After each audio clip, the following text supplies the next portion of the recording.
ఇండియాలోనే మొట్టమొదటి tampered glass factory. మొబైల్స్కి సంబంధించి మనము ఏదైతే స్క్రీన్ గార్డ్ లాగా వాడతామో, స్క్రీన్ ఇప్పుడంతా ఎల్సిడి స్క్రీన్స్ వస్తున్నాయి కదా మొబైల్ స్మార్ట్ ఫోన్స్ అనేవి.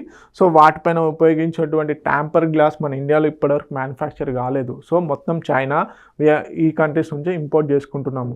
సో ఇప్పుడు ఏంటి, ఇండియాలోనే మొట్టమొదటి ట్యాంపర్డ్ గ్లాస్తో కూడుకున్నటువంటి ఫ్యాక్టరీని, అంటే మ్యానుఫ్యాక్చరింగ్ కంపెనీని స్టార్ట్ చేయడం జరిగింది. సో ఇది కూడా అడిగే ఛాన్సెస్ ఉంది, ఎక్కడ వస్తుంది ఏంటి అనేది. గుజరాత్లో వస్తుంది. ఓకే, ఎవరు ఇనాగ్రేట్ చేశారు? యూనియన్ మినిస్టర్ అశ్విని వైష్ణవ్ గారు ఇనాగ్రేట్ చేయడం జరిగింది. సో ఆప్టిమస్ ఎలక్ట్రానిక్స్, అదేవిధంగా కార్నింగ్ ఇంక్ ఏదైతే ఉందో, ఆప్టిమస్ ఎలక్ట్రానిక్ కార్నింగ్ ఇంక్ యూఎస్ఏకి సంబంధించినటువంటి వాళ్ళు.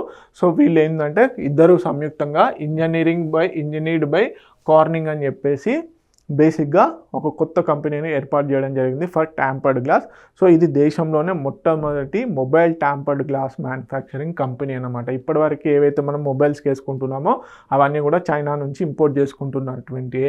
Okay, first domestic tempered glass manufacturing facility supports Atmanirbhar Bharat and అదేవిధంగా మేక్ ఇన్ ఇండియాకు ఎంతగానో ఉపయోగపడుతుంది. Reduce import dependency, boost electronic self reliance.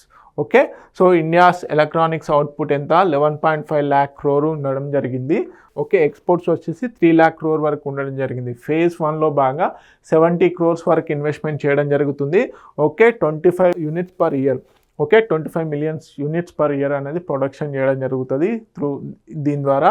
Okay, 600 jobs అనేటివి కలుగుతాయి. అదేవిధంగా నెక్స్ట్ ఫేజ్లో వచ్చేసి 800 crores ఇన్వెస్ట్మెంట్ చేయడం జరుగుతుంది. దీంట్లో 200 million units అనేటివి పర్ ఇయర్ ప్రొడక్షన్ జరుగుతుంది. సో దీని ద్వారా వచ్చేసి 4500 జాబ్స్ అనేవి క్రియేట్ అవుతాయి. సో ప్రధానంగా కంపెనీ పేరు important. Okay, this is all about tampered glass indigenous manufacturing company. Telugu medium అభ్యర్థులు ఎవరైతే ఉన్నారో ప్లీజ్ నోట్ ఇట్ డౌన్.